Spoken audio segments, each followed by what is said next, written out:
I'm Josh, the Director of Products and Services here at the Fractional Analyst. This is a part of a tutorial series where we walk through the Fractional Analyst's multifamily acquisition model.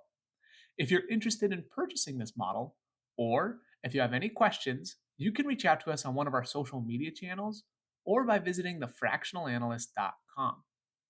In this video, we will be going over the unit mix sheet and the comp analysis sheet.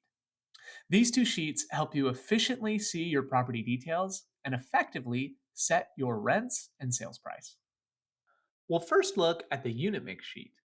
This sheet is broken up into three sections: the in place rents, the market rents, and the renovated market rents. We briefly touched on this sheet in our rent roll deposit training video. By default, these values are all filled in using the rent roll.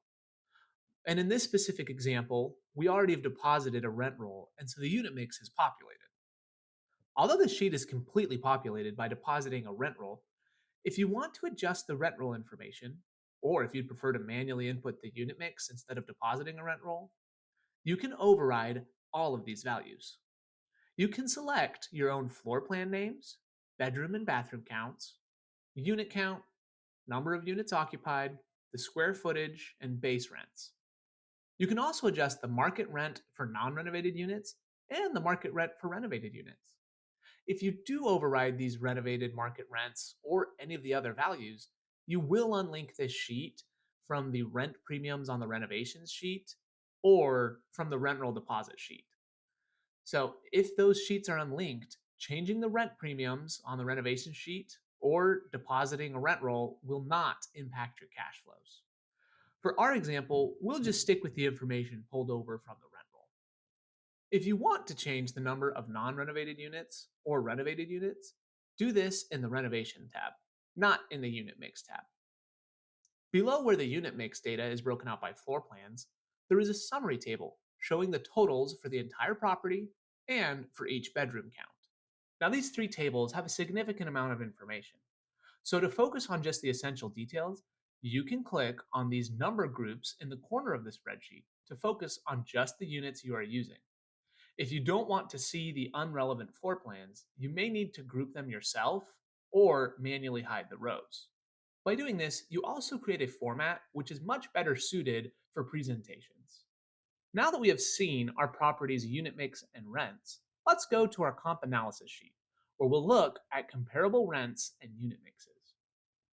The comp analysis sheet has four sections: the sales comparables, the rent comparables, the expense comparables, and the construction pipeline. In the sales comparables section, we can insert up to 10 properties that have recently sold. After you have added the relevant sales data for the comps, you can weight each comp so that the more relevant comps have an outsized impact while setting your cap rate and sales price. These weights are also available for the rent comps table and the expense comp table. Underneath the total row, you can see the averages of different product types broken out. You can set what different product types are most helpful to compare for your project. For example, if you are acquiring a 3-story garden style apartment, it could be helpful to see the price difference between 3 and 4-story products. Or if you're purchasing a villa product, you may want to see the difference between other villa projects and build to rent communities. You could even get more creative and see the difference between smaller deals and larger deals, or deals built before a certain year. The next section is the rent comparables section. Like the sales section, the rent comparables have weights you can select and product type totals. The way we input the values for the rent comps are to the right of the table. In this section, we quickly fill out the unit mix of rent comps, and the model will average them out for us. For each floor plan of our comps, we will need to fill in a comp number, the property name, the product, the year built, bed count, bath count, unit count, the number of units available, the unit sizes, and of course, the asking and in place rents. Each row represents a different floor plan that a comparable property has. And to insert more properties, just change the comp number. This sheet will allow up to 10 unique rent comps. Underneath the total row and product row, The model breaks out the square footage and rent of each bedroom count of the rent comps. This helps you accurately set the market rent for each individual floor plan at your property.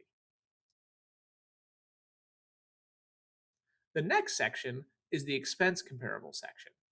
Similar to the other sections we've talked about, you can add up to 10 comps and weight them to accurately forecast your property's performance.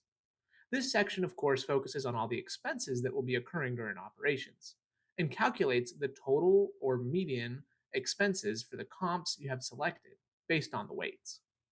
Also, by adding in the effective gross rent of your comps, you can compare your expense ratio and NOI margin to other properties.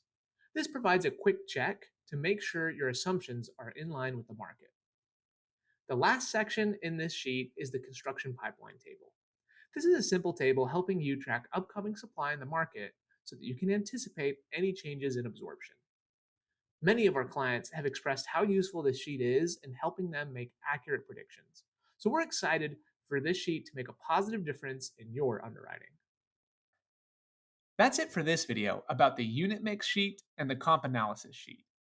As I mentioned earlier, if you have any questions, you can reach out to us on one of our social media channels or by visiting thefractionalanalyst.com.